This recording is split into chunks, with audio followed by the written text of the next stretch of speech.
வாணியம்பாடியில் 7ஆம் வகுப்பு மாணவிகளிடம் பாலியல் சீண்டலில் ஈடுபட்ட ஆசிரியர் கைது செய்யப்பட்டுள்ளார். வாணியம்பாடியில் செயல்பட்டு வரும் அரசு பள்ளியைச் சேர்ந்த 7ஆம் வகுப்பு மாணவிகள் 6 பேரிடம் தற்காலிக ஆங்கில ஆசிரியர் பாலியல் சீண்டலில் ஈடுபட்டதாக கூறப்படுகிறது.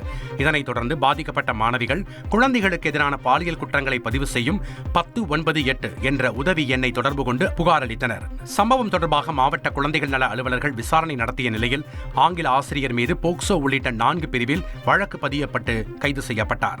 ஆதிகேசவ பெருமாள் கோயிலில் ராஜராஜ சோழன் மற்றும் ராஜேந்திர சோழனின் கல்வெட்டுகள் கண்டெடுக்கப்பட்டுள்ளன. திருவள்ளூர் மாவட்டம் பெரியபாளையம் அடுத்த வடமதுரையில் இந்த கோயிலில் மாவட்ட தொல்லியல் துறையினர் ஆய்வு செய்தபோது கண்டெடுக்கப்பட்டுள்ள கல்வெட்டுகளில் ராஜேந்திர சோழனின் பெயர் இருபுறமும் தமிழ் எழுத்துக்களால் பொறிக்கப்பட்டுள்ளது. மேலும் அவரது 25வது ஆண்டு ஆட்சியில் நம்பிராட்டி அம்மையாருக்கு 5 குழி நிலம் கொடுத்துள்ளதும் கல்வெட்டில் பொறிக்கப்பட்டுள்ளது. மேலும் அர்த்த மண்டபத்திலும் ராஜராஜ சோழனின் கல்வெட்டு இருப்பது தெரியவந்துள்ளது. செய்திகளை உடனுக்குடன் தெரிந்து கொள்ள உடனே சப்ஸ்கிரைப் பண்ணுங்க.